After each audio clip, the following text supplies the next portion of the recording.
Hello, hello. I am Sinner. I have a new bookcase layout in the background, if you can see that. I'm running out of book space. Speaking of books, I am reviewing On Power by Bertrand de Jouvenel. Now, Bertrand de Jouvenel is like an ex-syndicalist, maybe turned fascist, and then turned liberal. And he wrote this book, which basically explains how power, political power, and political authority, which is the ability to command other people to do stuff, basically, has slowly but progressively, continuously grown in Western Europe.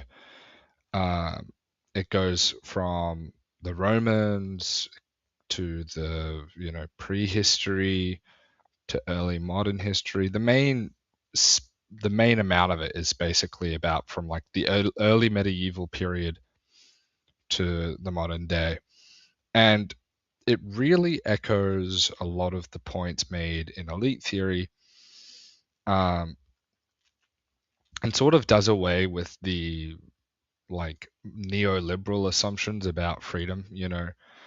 Because you vote, you somehow have more liberty or freedom, when in reality, if you're under more laws, if you're being taxed more, if you can be forced against your own will to go to war, you actually just have less freedom.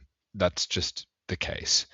Um, you know, having the right to vote doesn't actually give you more freedom. That's sort of the one of the main takeaways of this book.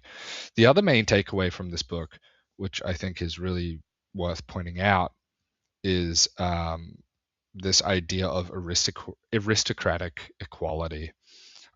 This is an idea that basically um, equality, if you think about things of the Maslow's hierarchy of needs, right? Things like freedom and equality, aristocratic liberty, you could say, that's probably a better word. If you think about the Maslow's hierarchy of needs, all your most basic needs are at the bottom. And only once those basic needs are met can you actually start caring about higher needs. And this is generally true. Okay. So on a population scale, if you have a lot of people who are poor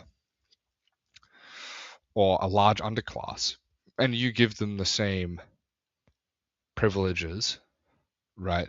The same rights and privileges as the upper class, instead of using those rights and privileges to protect things like liberty, they're more likely going to use it to secure for themselves some form of material security, which is basically what's happened with welfare states, right? So we've had the establishment of a welfare state and a massive, powerful bureaucracy in many Western countries that has actually accelerated since medieval times.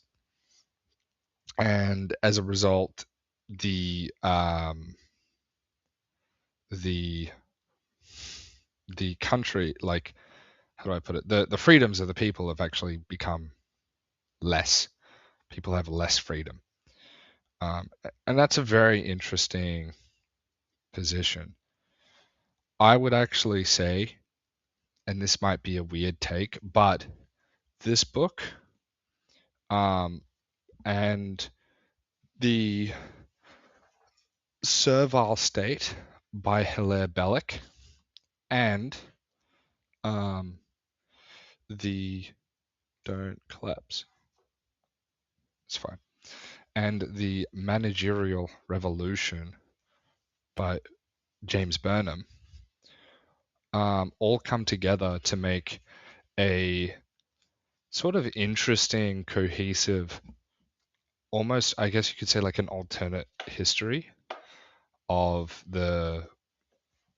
recent political and economic life and its development. One thing this book doesn't talk about, which is something I've been thinking about and I've never really seen anyone bring up, is sort of I guess you could say, the issue of the division of labor, right? Historically speaking, as it is with any sort of industry or any sort of practice or whatever it is, job, we've seen that the number of people required um, to do a particular job has kind of gone down in a weird way, right? So, for example, historically, um, everyone would have prepared and you know, everyone would have grown their own food. Now only a tiny minority of the population grows the food for everyone. Everyone would have prepared their own food. Now, depending on what level of prepared you're talking about, um, most of the food we have is prepared for us. Like, obviously not like, you know, onions, right? We cut those up, but like spaghetti or rice, those are already bread. That's already processed for us before we even use it. Um, One of the things about power, which I've always thought about, which I haven't really seen many people talk about, it was mentioned in Liberty or Equality by Eric von Kuhnhalt-Leddihn. But this idea of like technological advancement requiring a smaller number of people to do the role of controlling a large number of people. I think that's also a large part of it. Like, technologically, it requires a lot to maintain a bureaucracy.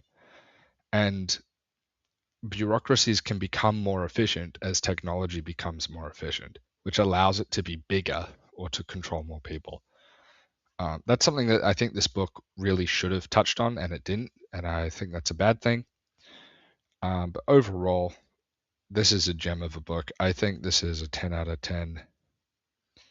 Um, it's up there with uh, um, a lot of books I've read more recently, like After Liberalism. That was a really, really good book. But yeah, I think I've said all I really want to say about this book. It's very good.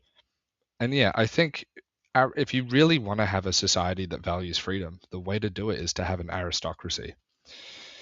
So the best thing to do, maybe, if you want a free society, is to have the aristocratic material conditions be as largely dispersed as possible. To have there be as large a number of people, a large number of people as possible who can live a life of leisure, literal leisure, and that will nurture an aristocratic class. That's something to think about. Anyway, that's all for today. I am Sinner. Please like and subscribe. Thanks for watching, and I'll see you on the next one.